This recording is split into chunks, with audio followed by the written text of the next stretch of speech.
So Smite 10.8 update is here, and with that brings the Avatar event, the return of the Underworld Arena, and balance to the gods and items. So without further ado, let's get straight into it. First is the Avatar event, and with it we get Toph as Scylla with the recolor, and Avatar Roku as Yu-Huan. While I do see a lot of people displeased about Scylla getting the Toph skin instead of Terra, I gotta say I'm fine with Scylla getting this skin.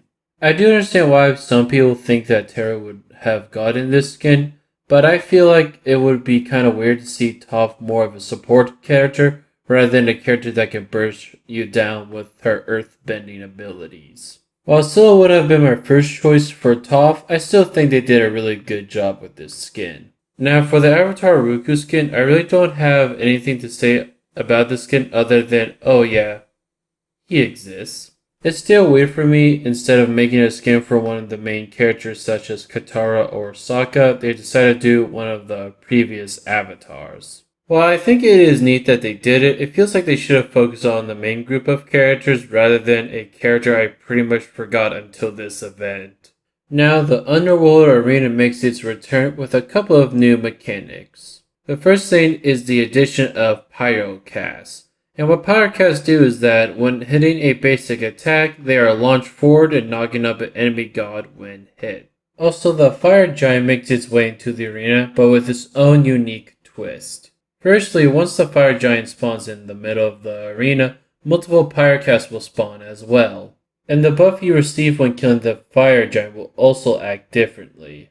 Instead of the normal Fire Giant buff, you will receive up to 80 magical power, 50 physical power, CC immunity, and 2% health regen for 20 seconds. Lastly is the bonus round, where you and your team do a sudden death match with the enemy team around a pool of lava. While Arena isn't my game mode I play a lot, I think this new addition will be very fun and very interesting for it. Lastly is the balance, and while I won't go over all the balance changes in this patch, I'm going to go over the changes I thought were noteworthy. First being Nua's clay soldiers, increasing the number of her clay soldiers from 1 to 2 at rank 1. I always thought this ability was kind of weak since having 1 soldier at the start and having to wait to rank this ability to 2 for 2 soldiers. Next is Ardeo and Chalk, and they are both here together because they both receive similar buffs, that being with Decompose and Torrent. Both of them have their max stacking reduced but have their effect per stack increased. For Decompose, it's a 3% protection reduction instead of 2% per stack.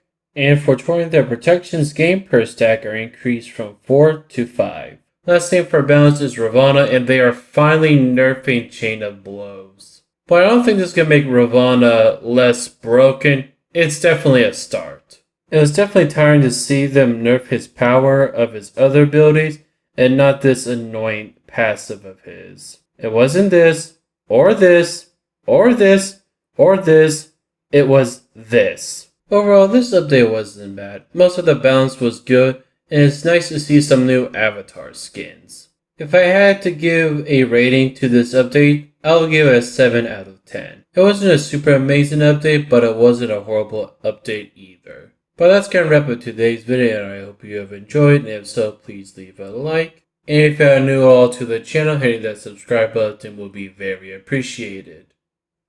But other than that, see ya.